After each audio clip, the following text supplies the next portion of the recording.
Hi everyone, my name is Sumant Kumar and welcome to Some Thoughts Online, where I'll be uploading a few notes on history, civics, and economics. In this first lesson, I will be talking about the rise of nationalism in Europe, which is the first chapter in the history textbook for 10th standard CBSE students. Now, before we begin, we must first study the definition of nationalism. Now, imagine someone asks us which country or nation we belong to. If someone asks me this question, I can immediately answer by saying that I'm from India or that I am an Indian. Thus, we have a particular idea in our heads which tells us that we are Indian. We associate this thought with our national flag, national anthem, national song, etc. Maybe we even visualize a general map of India in our minds. This association is part of an ideology called nationalism. So, what exactly is nationalism? Let's take a quick look at the notes. Nationalism is the identification with one's own nation. It signifies support for the interests of the nation. It is at the exclusion of other nations and thus it is a nation-first ideology. We take the concept of a nation-state for granted and believe that it has existed for a very long time. However, this is false, and in this first chapter of history, we will be studying about the modern nation-state and about how its roots developed in Europe during the late 18th and early 19th century. So let's begin. This chapter begins with a very famous print by Frederick Soddy, who was a French artist. In 1848, he created a series of images which displayed his idea of the perfect democratic and social republics. In this image, the people of various nations are marching past the Statue of Liberty. The statue is personified in female form, bearing the torch of enlightenment in one hand and the charter of the rights of man in the other. Now it's important to note that the torch of enlightenment refers to an educated class of people who are capable of making their own choices and decisions. The charter of the rights of man, on the other hand, refers to the fact that all humans are created as equals and that no single person can be above the law. In the foreground of the image, that is in the front, lie the shattered remains of the old absolutist institutions, such as those of the monarchy and the nobility. These institutions are called absolutist because there are no restrictions on the amount of political or military power that they may exercise. In Soryu's utopian vision, the people of different nations are identifiable by their flags and costumes. In the image, leading the procession are the people of America and Switzerland, who have already crossed the Statue of Liberty, signifying that they have already established their own nation states based on the ideas of liberty. The broken remains of the old absolutist institutions signify the end of the monarchy, nobility, and clerical privileges. It means that no single institution or person will have power concentrated in their hands. The national flags and national costumes are important because they signify the creation of nation states based on a common heritage, such as language and culture. Currently, France is passing by the statue and paying homage to it in the image. This signifies that the French are currently going through the process of creating a nation state for themselves. France is followed by the people of Germany, and it's interesting to note that at the time that this image was released in 1848, Germany was not yet a nation state. The black, red and gold flag that they are carrying is a liberal hope to unify all the German-speaking principalities or regions into one nation governed by a constitution. Following the Germans are the people of Austria, the Kingdom of the Two Sicilies, Lombardy, Poland, England, Ireland, Hungary and Russia. These were all the great nation states which were being formed around the beginning of the 19th century in Europe. The image of Jesus Christ and the angels have been used by the artist in the background of the image to symbolize fraternity or brotherhood among the nations. Here, we learn that all of the regions of Europe have been consolidated into nation states based on national identity. Previously, Europe was divided into kingdoms and empires, but now they had become distinct countries.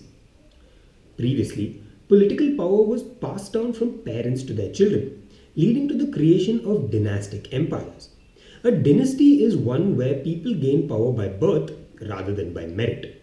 Thus, Europe was full of multinational dynastic empires. However, the idea of nationalism brought about sweeping changes in the late 18th and early 19th century. We now need to learn about two important concepts. The first one is the modern state, which contains a centralized power exercising sovereign control over a defined territory. Now, this idea had been developing in Europe over a long period of time. The second concept is that of a nation state, which was a fairly new idea. In a nation state, the majority of the citizens and not just the rulers came to develop a strong sense of common identity, shared history, and descent. Previously, political and military power was passed down from parents to their children. Thus, common people could never gain access to such power. However, in this print, Soddy has shown that common people can create their own governments, and power must be taken from absolute leaders and given to the people. This was the beginning of a government based on a constitution rather than a government based on a king. Such ideas obviously led to struggles with the old absolutist institutions such as the monarchy and the nobility, and this chapter will show us how nationalism and the idea of the nation state emerged in Europe in the 19th century. This is a story of how citizens gained political power and the ability to govern themselves through a representative government. The first clear expression of nationalism came with the French Revolution in 1789. France was a full-fledged territorial state in 1789 under the rule of an absolute monarch, namely King Louis XVI from the Bourbon dynasty. You will remember this from your lessons in the 9th standard. The political and constitutional changes that came in after the French Revolution led to the transfer of sovereignty from the monarchy to a body of French citizens. The revolution proclaimed that it was the people who would henceforth constitute the nation and shape its destiny. Thus, like I said, political power was taken from the old absolutist monarch, who was Louis XVI, and it was transferred to an elected body of citizens' representatives, where many people could vote for their own representatives and all of them could also stand to be elected. From the very beginning, the French revolutionaries introduced various measures and practices that could create a sense of collective identity amongst the French people. The ideas of the fatherland and the citizen emphasized the notion of a united community, enjoying equal rights under a constitution. A new French flag, the tricolour, was chosen to replace the old former royal standard. This new flag gave a sense of common belonging to the citizens of France. It was easier for the people to identify with the tricolour rather than the old royal standard. The royal standard was only used to identify the king and the king's family. However, the new tricolour flag was used to identify all the citizens of France who lived together in their society. Thus, this ensured that the people of France would feel like they were citizens of a nation rather than the subjects of a king, and this is very important from a psychological perspective. The Estates General was the elected body of active citizens. Now, these active citizens were property-owning males, and this Estates General was renamed the National Assembly. This is again something that you will remember from your 9th standard textbook. The Estates General had previously been made up of the clergy, which is called the First Estate, the nobility, which is called the Second Estate, and the commoners, which was called the Third Estate. Each estate had only one vote, which put the common citizens at a great disadvantage. Thus, they had to break away and form the National Assembly. Like I said, you will remember all of these things from your 9th standard lessons. The Estates General was not actually giving much power to the common people. With better education and with ideas of ending the absolutist monarchs, the general population could not tolerate such an institution, and thus they broke away and formed their own National Assembly. New hymns were composed, such as national songs and national anthems, oaths were taken, and martyrs were commemorated, all in the name of the nation. This is very important to remember because previously all national songs were composed for the benefit of the king and the royal family. Oaths were taken for the king and for the nobles. However, such oaths were now taken for the benefit of the French nation and the people of France. New songs were composed for the nation, such as the national anthem, La Marseillaise.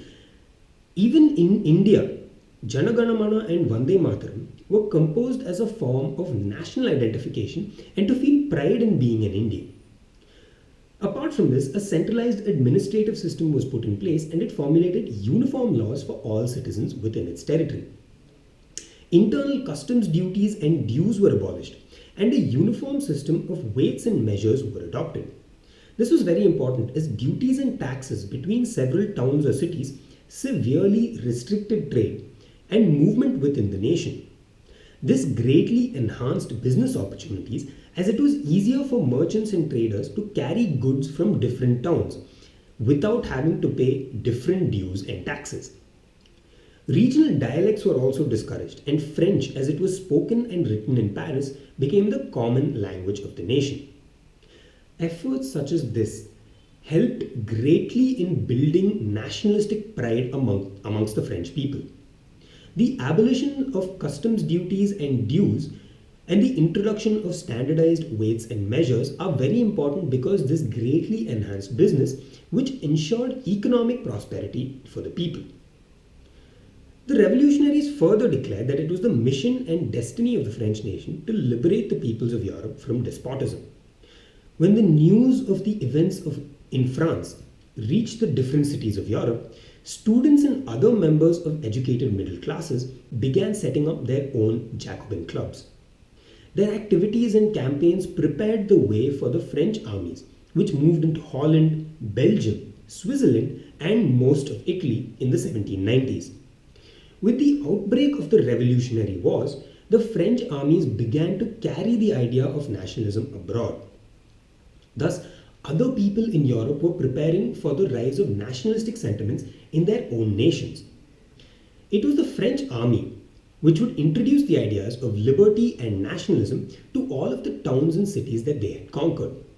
Now we need to learn a little bit about Napoleon and how he changed the political landscape of Europe through his policies. Napoleon was a military leader who rose to power after the French Revolution.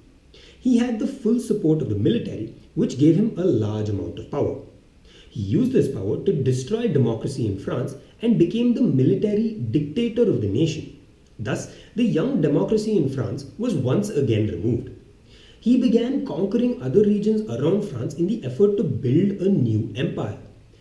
And Napoleon crowned himself as the emperor in 1804. Even though Napoleon had destroyed democracy in France, it's important to note that he was not a dynastic ruler. He did not inherit power from his parents or from his ancestors. Instead, he was a military commander who managed to seize power in France.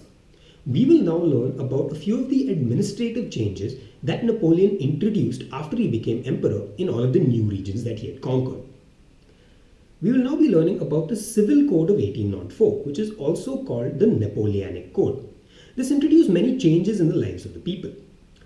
It did away with all privileges based on birth, and this took away the rights of kings, nobles, and the clergy. It also established equality before the law. It secured the right to property. The code was exported to the regions under French control, such as the Dutch Republic, Switzerland, Italy, and Germany, where Napoleon simplified administrative divisions. The code abolished the feudal system and freed peasants from serfdom and manorial dues. Manorial dues are extra taxes that the serfs or peasants had to pay to their local lord. Now, this was in addition to the taxes that they already had to pay to the king, and thus it was very unfair. In the towns, guild restrictions were removed, and this allowed more people to gain professional skills like baking, metalwork, and weaving. Guilds were basically associations formed by craftsmen or traders, and they kept a lot of their business practices as secrets. Thus, a lot of people could not afford to become professionals as a result. Thus, the removal of guild restrictions was very, very important to help the common person get better opportunities in work. Transport and communication systems were also improved. Peasants, artisans, workers, and new businessmen enjoyed a newfound freedom as a result of all these changes. Uniform laws, standardized weights and measures, and a common national currency would facilitate the movement and exchange of goods and capital from one region to another. Thus, Napoleon introduced multiple revolutionary changes which greatly improved the lives of the people. Plus, his armies also spread the ideas of liberty and nationalism. However, as with a lot of things, there were many drawbacks with the Civil Code of 1804. In the areas conquered, the local people had a mixed reaction to French rule. Initially, in many places such as Holland and Switzerland, as well as in certain cities like Brussels, Mainz, Milan, and Warsaw, the French armies were welcomed as the bringers of liberty. But this initial enthusiasm soon turned to hostility, as it became clear that the new administrative arrangements did not go hand in hand with political freedom. Increased taxation, censorship, forced conscription or recruitment into the French army all seemed to outweigh the advantages of the administrative changes. Even though many of the changes in administration were bought in by Napoleon, the people still saw him as a military dictator due to the forced recruitment of people into the army. We will be returning to Napoleon in some time, and until then, let's take a look at what the rest of Europe is doing during the early 19th century. We are now going to learn about the second part of the chapter, namely the making of nationalism in Europe, which will introduce us to the regional divisions within Europe and to concepts such as the aristocracy, the middle class, the ideologies of liberalism and conservatism, and the emergence of revolutionaries. If you look at a map of mid-18th century Europe, you will find that there were no nation states as we know them today. What we know today as Germany, Italy, and Switzerland were divided into various kingdoms, duchies, and cantons, whose rulers had their own autonomous territories. The territory of modern-day Germany was divided between the Holy Roman Empire and the Austria-Hungarian Empire. There were several separate kingdoms and duchies in Italy as well. Duchies are basically provinces which are ruled over by a duke or a duchess. Parma, Modena, and Tuscany were some of the great duchies of Italy. It's important to note that Italy also had two kingdoms at this time, namely the Papal States, which was ruled by the Pope, and the Kingdom of Naples, which had its own king. Cantons were state divisions in Switzerland, and each canton was governed by a local lord. Thus, even in these three nations, there existed various small divisions across the map. Now let's move to the Habsburg Empire, which is in Central and Eastern Europe, which ruled over many parts over there and also had various divisions within it. Eastern and parts of Central Europe were under autocratic monarchies within the territories of which lived diverse peoples. They didn't see themselves as sharing a collective identity or a common culture. Often they even spoke different languages and belonged to different ethnic groups. The Habsburg Empire that ruled over Austria-Hungary was a patchwork of many different regions and peoples, and it included the following regions. It included the Tyrol, Austria, and the Sudetenland in the Alpine region. It included Bohemia, which is a German-speaking province. It also included Lombardy and Venetia, which are in modern-day Italy. It's important to understand that even though these regions were ruled over by the same royal family, namely the Habsburgs, the people who resided in the individual regions did not have any similarities whatsoever. Thus, unlike France, it was difficult to identify a common national heritage that could bring the citizens together. Let us look at some further differences within this empire. In Hungary, half of the people spoke a language called Magyar, while the other half spoke a variety of different dialects. In Galicia, which is in modern-day Poland, the aristocracy spoke Polish. Besides the aristocracy, there were several other ethnic groups who were peasants or serfs, such as the Bohemians and Slovaks to the north, which is close to modern-day Poland, Slovenes in Carniola, which is in modern-day Slovenia, Croats to the south in modern-day Croatia, Romans to the east in Transylvania, which is in modern-day Romania. Such differences did not easily promote a sense of political unity. The only tie binding these diverse groups together was a common allegiance to the emperor. Now that we have learned a little bit about the diversity in the various ethnic groups around Europe, we need to ask ourselves, how did this nationalism and how did this idea of the nation state emerge? But before that, we must look into the class divisions that existed in Europe. First, we will be learning about the aristocracy. So who were the aristocrats? The landed aristocracy was the dominant class on the continent. They held the majority of political power. The members of this class were united by a common way of life that cut across regional divisions. They owned estates or property in the countryside and also owned townhouses in the cities. They spoke French for the purposes of diplomacy and in high society. Their families were often connected by ties of marriage. This powerful aristocracy was a numerically small group. We must note that this small group of people held the most amount of political and military power. They were related to each other through marriage ties and they shared many common features in their lifestyle, such as living in palaces or on expensive estates where most of the peasants and serfs also worked. Thus, they directly controlled the lives of the people who lived in their territory. Plus, the aristocracy was above the law. The majority of the population was made up of the peasantry or the peasants. In Western Europe, the bulk of the land was farmed by tenants and small owners, while in Eastern and Central Europe, the pattern of landholding was characterized by vast estates which were cultivated by serfs. Industrialization began in England in the second half of the 18th century, but in France and parts of the German states, it occurred only during the 19th century. After industrialization, new social groups came into being. There was now a working class population and middle classes made up of industrialists, businessmen, and professionals. These groups did not emerge in Eastern Europe until a much later time. It was among these educated, liberal middle classes that ideas of national unity following the abolition of aristocratic privileges gained a lot of popularity. In Western and parts of Central Europe, the growth of industrial production and trade meant the emergence of merchant classes. Their existence was based on business and trade. These new commercial classes began to accumulate a lot of wealth and they were getting educated also as a result. They were no longer bound by the shackles of their ancestors and they began to question the need for an aristocracy.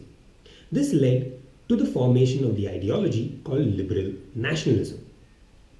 Ideas of national unity in early 19th century Europe were closely allied to the ideology of liberalism. The term liberalism derives from the Latin root liber, which means free. For the new middle classes, liberalism entailed the following privileges: freedom for the individual and equality before the law. It emphasized the concept of government by consent. It stood for the end of the autocracy and clerical privileges. It necessitated a constitution and a representative government through parliament, and it stressed on the right to private property. Thus, the liberals essentially wanted to end the autocratic and absolutist institutions which had ruled over Europe for such a long time. With access to better education and modern facilities, the common citizens felt that they could govern themselves more effectively through a constitutional government, wherein they could elect their own representatives. Even though the new liberal educated class wished to ensure equality before the law for all, there existed many drawbacks, such as equality before the law did not necessarily stand for universal suffrage. The right to vote and to get elected was granted exclusively to property-owning men. Men without property and all women were excluded from political rights. Only for a brief period under the Jacobins did all adult males enjoy suffrage. The Napoleonic Code of 1804 went back to limited suffrage and reduced women to the status of a minor, and they were subject to the authority of their fathers and husbands. Throughout the 19th and early 20th centuries, women and non-property men organized various opposition movements demanding equal political rights. Universal suffrage is an important right of all citizens today. Even in India, any person above the age of 18 can register to vote, unless they are expressly disqualified by the law, such as if they have like a criminal background or if they have an unstable mind or any mental health issues. However, in 19th century Europe, only the property owning males could vote and stand for elections. Women in fact were not even considered to be equal to men at that time, and they were treated like second class citizens. Struggles have been organized by women and non-property men throughout the 19th and 20th century to gain the right to vote. We will now be learning about economic liberalism, which sought to make people economically independent. So what was economic liberalism? In the economic sphere, liberalism stood for freedom of markets and the abolition of state-imposed restrictions on the movement of goods and capital. During the 19th century, this was a strong demand of the emerging middle classes. In the German-speaking regions, Napoleon's administrative measures had created a confederation of 39 states out of countless small principalities. Each of these possessed its own currency and sets of weights and measures. As each region had its own system of weights and measures, it involved a lot of time-consuming calculations, as merchants traveling through each region had to pay duties and taxes on varying weights and measures. Now, even though Napoleon had reduced the number of administrative regions in modern-day Germany, it was still difficult for merchants to practice their trades efficiently. The lack of a common system of weights and measures and the existence of complicated duties and taxes was a great hindrance for business in the region. Such conditions were viewed as obstacles to economic growth by the new commercial classes, such as merchants and traders, who argued for the creation of a unified economic territory. In 1834, a customs union or Zollverein was formed at the initiative of Prussia and joined by most of the German states. The union abolished tariff barriers and reduced the number of currencies from over 30 to just 2. The creation of a network of railways further stimulated mobility, harnessing economic interest to national unification. A wave of economic nationalism strengthened the wider nationalist sentiments growing at the time. Thus, business flourished due to the abolition of multiple currencies and the introduction of standardized weights and measures. Like I said before, the introduction of standard weights and measures was a great leap forward for business in Europe. It signaled the end of tedious and time-consuming taxation processes and encouraged the movement of goods and of people. As a result, the merchant class began to accumulate a lot of wealth and could gain better opportunities for themselves. This in turn led to development of nationalistic sentiments as a lot of people were getting educated. However, all of this happened only after 1834. Before that, we must learn about the aftermath of Napoleon's defeat in 1815 and about the emergence of a new ideology called conservatism. All of this will be dealt with in the next lesson. So thank you so much for watching this first part of the chapter. Today we have learned about the rise of Napoleon and the Napoleonic Code and its drawbacks. We also had a small introduction wherein we discussed a very famous print by Frederick Soddy. And this print is very important because it gives us a better idea of the rest of the chapter. We also learned about the emergence of a middle class and how they wanted to do away with the aristocracy and the old absolutist institutions. We have learned about liberalism and economic liberalism and about how they wanted to grant better opportunities to the people, but also how they had their own drawbacks. In the next chapter, we will be learning about a new ideology called conservatism. We will also be learning about the aftermath of Napoleon's defeat in 1815 at the Battle of Waterloo. Apart from that, we will be learning about the economic features of conservatism as well, and we will also be learning about the emergence of revolutionaries and various revolutions that shook Europe during the 19th century. Once again, I have been Sumant Kumar and thank you so much for watching this video.